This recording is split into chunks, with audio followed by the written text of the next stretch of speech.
তো হ্যালো বন্ধুরা, আমি হালিমা, তোমরা দেখছি ওয়াইডি25। তো দেখো বন্ধুরা, স্ক্রিনে যে বিষয়গুলো দেখতে পাচ্ছ, এই বিষয়গুলো নিয়ে আজকে আলোচনা হবে। তো প্রথম বিষয়টা আমরা যেটা আলোচনা করব সেটা হচ্ছে সমরক বিন্দু।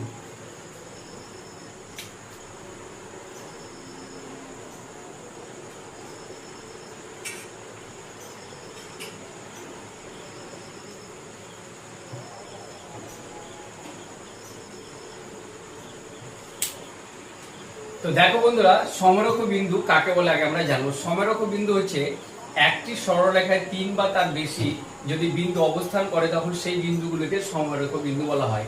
তাহলে আমরা একটু চিত্র সাহায্যে দেখার চেষ্টা করবো। তো দেখো বন্ধুরা, আমরা যদি এখানে একটি সরল রেখা অঙ্কন করি এবং এই সরলরেখায় দেখা গেল এখানে তিনটি বিন্দু আছে, এ, বি এবং সি। এই এ, বি, সি এই বিন্দুগুলিকে বলা হয় সমরক বিন্দু। একই সরলরেখার উপরে যদি বিন্দুগুলো অবস্থান করে তাহলে সেই বিন্দুগুলোকে একমাত্র আমরা সমরক বলবো, নচেত নয়। দেখো বন্ধুরা, যদি আমরা এখানে একটা কোশ্চেন করি যে ত্রিভুজের যে শীর্ষ বিন্দুগুলো আছে সেগুলো কি সমরক বিন্দু? একেবারে না বন্ধুরা, কারণ ওগুলো হবে অসমরক বিন্দু। কারণ ত্রিভুজের যে শীর্ষ বিন্দুগুলো থাকে সেগুলো কিন্তু দেখো বন্ধুরা একটি সরল রেখায় অবস্থান করছে না। ত্রিভুজের যে শীর্ষ বিন্দুগুলো থাকছে সেগুলো অসমরক বিন্দু বলা হবে, কারণ এগুলো সমরক বিন্দু নয়, কারণ এগুলো একই সরলরেখার উপরে অবস্থান করছে না। তো বন্ধুরা, এই ছিল সমরক বিন্দুর ডিটেলস। এবার আমরা বন্ধুরা জানবো সমবিন্দু সম্বন্ধে। বন্ধুরা, এবার আমরা জানবো সমবিন্দু সম্বন্ধে। একটি বিন্দু দিয়ে যদি একাধিক সরল রেখা যদি যায় তখন বা সেই বিন্দুটিকে বলা হয় সমবিন্দু, বা সেই রেখাগুলিকে বা সরল রেখাগুলিকে বলা হয় সমবিন্দু সরল রেখা।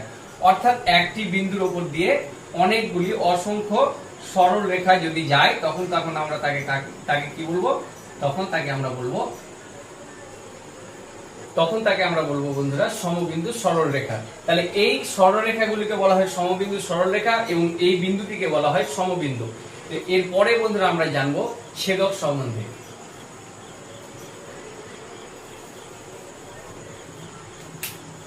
তো দেখো বন্ধুরা, ছেদকটা কি? ছেদক হচ্ছে দুটি সরল রেখার বা তার বেশি সরল রেখায় যদি অপর একটি রেখা ছেদ করে তখন তাকে ছেদক বলা হয়। তাহলে এখানে যদি আমরা এই এবি সরল রেখা এবং সিডি সরল রেখাকে যথাক্রমে ইএফ সরলরেখা ছেদ করেছে, যাদের ছেদ বিন্দু হচ্ছে বন্ধুরা এইচ এবং আই। তাহলে এখানে কি বুঝতে হলো বন্ধুরা, যে সমান্তরাল সরলরেখা হতে পারে, অসমান্তরাল হতে পারে। এখানে যদি আমরা আরেকটি চিত্র দেখালো কোনো একটি সরলরেখা এরকম আছে, কোনো একটি সরলরেখা এরকম আছে এবং তাদের ছেদক এরকম হলো, সেক্ষেত্রে আমরা ছেদক এটাকে বলতে পারি। অর্থাৎ আমরা বলতে পারি দুই বা তার বেশি সরলরেখায় অপর একটি সরলরেখায় যদি তাদেরকে ছেদ করে তখন তাদেরকে বলা হয় ছেদক বলা হয়। এবং এই ছেদকের ফলে অনেকগুলো কোণ তৈরি হয়েছে, যে কোণগুলো আমরা এবার পার্ট করে আমরা দেখব। তো দেখো বন্ধুরা,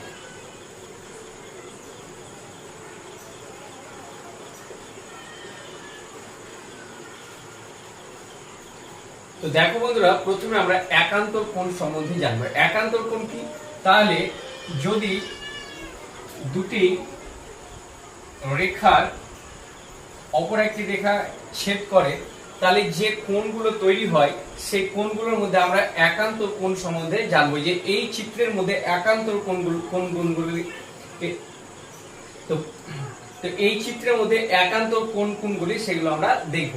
তো দেখো বন্ধুরা, একান্তর কোণ বলতে গেলে আমরা যদি আরেকটি চিত্র থেকে আমরা একটু অংশ কেটে নিই, অর্থাৎ যেখানে জেড এর মতো অংশ থাকবে এবং জেড এর দুই সাইডে যে বিপরীত সাইডে যে কোণগুলো তৈরি হবে সেই কোণগুলোকে বন্ধুরা বলা হয় একান্তর। তাহলে এইরকম ফিগার আমরা এখানে কোথায় দেখতে পাচ্ছি? তো দেখো বন্ধুরা, এখানে যদি আমরা এক এবং এখানে যদি আমরা এই দুই কোণ দিই তাহলে এই কোণের একান্তর কোণ হচ্ছে এই কোণটা। এবং এইখানে যদি আরো দেখতে পাই আমরা তিন এবং চার, অর্থাৎ এই যে কোণটা আছে এই কোণের একান্তর এটা। অর্থাৎ এইরকম টাইপের আমাদেরকে ফিগার খুঁজতে হবে এবং তাদের দুই সাইডে যে কোণগুলো হবে সেই কোণগুলোকে বলা হয় একান্তর কোণ। তাহলে বোঝা গেছে বন্ধুরা, তোমাদের আশা করি একান্তর কোণ সম্বন্ধে আর কোনো সমস্যা রইল না। এবার আমরা জানবো অনুরূপ কোণ সম্বন্ধে। তো দেখো বন্ধুরা, তো দেখো বন্ধুরা, অনুরূপ কোণ কি? সেম একই, আমরা একটি সমান্তরাল সরলরেখা নিব। এই সমান্তরাল সরলরেখার একটি ছেদক যদি আমরা অঙ্কন করি, তাহলে এখানে অনুরূপ কোণ কোনগুলি এগুলো আমরা চিহ্নিত করব। তো দেখো বন্ধুরা, অনুরূপ কোণ যদি সেই সমান্তরাল সরলরেখা হয় তাহলে অনুরূপ কোণগুলো সর্বদা সমান হবে, আর যদি সেই রেখাগুলো সমান্তরাল না হয় তাহলে বন্ধুরা অনুরূপ কোণগুলি কখনো সমান হবে না, অর্থাৎ অসমান হবে। তাহলে এখানে যেহেতু আমি সমান্তরাল সরলরেখা নিয়েছি, অর্থাৎ এখানে যে অনুরূপ কোণগুলো দেখাবো সেগুলো কিন্তু পরস্পর কি হবে? সমান হবে।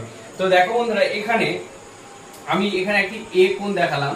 এই এ কোণ এখানে যেটা আছে এটা হচ্ছে এই কোণের অনুরূপ কোণ হবে। এই যে এখানে বন্ধুরা দেখো, এই বি কোণটা এটা অনুরূপ কোণ হবে, এই কোণের অনুরূপ হবে এটা, এবং এই কোণের অনুরূপ হবে এই কোণটা। ঠিক আছে বন্ধুরা, বোঝা গেছে? এখানে অনুরূপ কোণগুলো এগুলোকে আমরা চিহ্নিত করব। তো আশা করি বোঝা গেছে। এরপরে বন্ধুরা আমরা অন্তস্থ কোণ সম্বন্ধে জানবো। তো আমি আরেকটা যদি সরলরেখা, সমান্তরাল সরলরেখা নিই, এই সমান্তরাল সরলরেখার যে ছেদক আছে সেই ছেদক, এই ছেদকের ফলে যে কোণগুলো তৈরি হয়েছে এখানকার মধ্যে আমাদেরকে যে অন্তস্থ কোণগুলো, সেই কোণগুলো এখানে বন্ধুরা এই কোণ এবং এই কোণ দুটোকে বলা হবে অন্তস্থ কোণ। অর্থাৎ দুটো সরলরেখাকে যদি কোনো একটা অপর একটি সরলরেখা ছেদ করার পরে যে ভেতরে যে কোণগুলো তৈরি হবে সেই কোণগুলো হচ্ছে অন্তস্থ কোণ।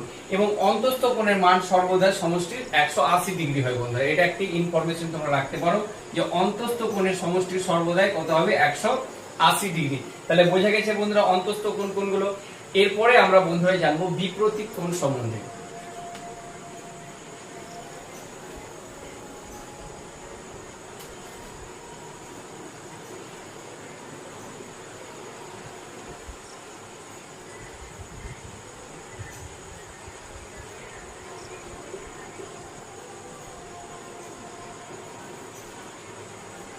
তো দেখো বন্ধুরা, বিপ্রতীক কোণ মানে হচ্ছে যখন দুটো সরলরেখা একে অপরের ছেদ করবে, এর ফলে যে কোণ জোড়া তৈরি হয় সেই কোণকে বলা হয় বিপ্রতীক কোণ। অর্থাৎ আমরা যদি একটি রেখা এইভাবে টানি এবং আরেকটি রেখা এইভাবে টানি, এর ফলে যে ছেদবিন্দু দ্বারা তৈরি হয়েছে যে দুই জোড়া কোণ, সেই দুই জোড়া কোণ হচ্ছে একে অপরের বিপ্রতীক। অর্থাৎ এখানে যদি আমরা কোণগুলো মার্ক করি 1 2 3 4, এখানে এই এক কোণের বিপরীত কোণ হচ্ছে 3 এবং দুই কোণের বিপরীত কোণ হচ্ছে 4। অর্থাৎ আমরা এটাও একটা জানতে পারি বন্ধুরা যে সর্বদা যদি কোনো দুটো সরলরেখা পরস্পরকে ছেদ করে, এর ফলে যে বিপরীত কোণ তৈরি হয়, এরা পরস্পর সর্বদা কি হবে? বিপরীত কোণগুলো সমান হবে। তো আশা করি বন্ধুরা তোমাদের এখান থেকে অনেকটা হেল্প হয়েছে। এরপরে বন্ধুরা আমরা জানবো পূরক কোণ সম্বন্ধে।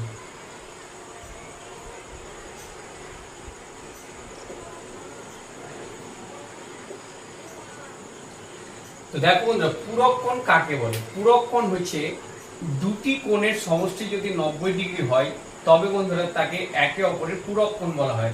তাহলে আমরা কি জানলাম বন্ধুরা? দুইটি কোণের সমষ্টি 90 ডিগ্রি হলে তাদের পূরক কোণ বলে।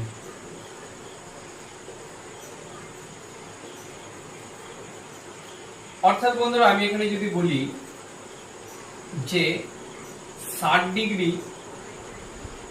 এই কোণটির পূরক কোণ কত, তাহলে আমরা কি জানি বন্ধুরা? দুটি কোণের সমষ্টি কত? 90 ডিগ্রি, তাহলে তারা একে অপরের পূরক কোণ। তাহলে একটি কোণ যদি 60 ডিগ্রি হয়, অপর কোণটি কত হবে? অপর কোণটি নিশ্চয়ই 30 ডিগ্রি হওয়া উচিত। তাহলে বোঝা গেছে বন্ধুরা যে দুটি কোণের সমষ্টি 90 ডিগ্রি হলে তাদেরকে কি বলা হয়? পূরক কোণ বলা হয়। অর্থাৎ x এবং y যে কোনো দুটো কোণের সমষ্টি 90 ডিগ্রি, অর্থাৎ x এবং y এর কোণের সমষ্টি যে 90 ডিগ্রি হলে তাদেরকে কি বলা হয়? একে অপরের পূরক কোণ বলা হয়। তো বোঝা গেছে বন্ধুরা। এরপরে আমরা জানবো সম্পূরক কোণ সম্বন্ধে।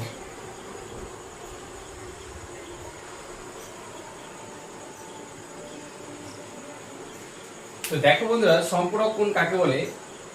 যদি দুটি কোণের সমষ্টি 180 ডিগ্রি হয় তখন তাদেরকে কি বন্ধুরা বলা হয়? সম্পূরক কোণ। অর্থাৎ আমরা এর আগে জানলাম যে পূরক কোণ কি হচ্ছে, দুটি কোণের সমষ্টি 90 ডিগ্রি হলে তাকে পূরক কোণ বলে। আর এখানে আমরা জানবো কি দুটি কোণের সমষ্টি যদি 180 ডিগ্রি হয় তাহলে বন্ধুরা একেবারে কি পূরক কোণ বলা হয়, অর্থাৎ সপূরক কোণ বলা হয়, সরি। তাহলে এখানে আমরা কি, অর্থাৎ যে কোনো কোণ একটি x এবং একটি y কোণ যদি আমরা যোগ করি তাহলে তাদের সমষ্টি কত হতে হবে, 180 ডিগ্রি। বন্ধুরা তোমরা বোঝা গেছে। তাহলে সপূরক কোণ কি, দুটো কোণের সমষ্টি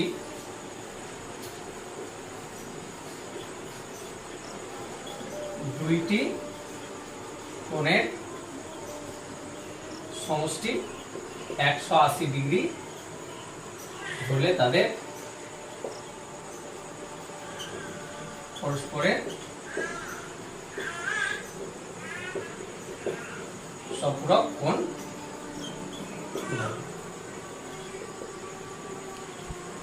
তো আশা করি বন্ধুরা বোঝা গেছে। তো এই ছিল বন্ধুরা আজকের এই বিষয়গুলো আলোচনা। আশা করি ভালো লেগেছে এবং এখান থেকে অনেকটা তোমাদের হেল্পফুল হয়েছে। তো বন্ধুরা যদি সত্যিকারের ভিডিওটি পছন্দ হয়, তো বন্ধুরা যদি সত্যিকারের ভিডিওটি ভালো লাগে তাহলে একটি লাইক করে দেবেন, অবশ্যই চ্যানেলটি সাবস্ক্রাইব করে পাশে থাকার চেষ্টা করবেন।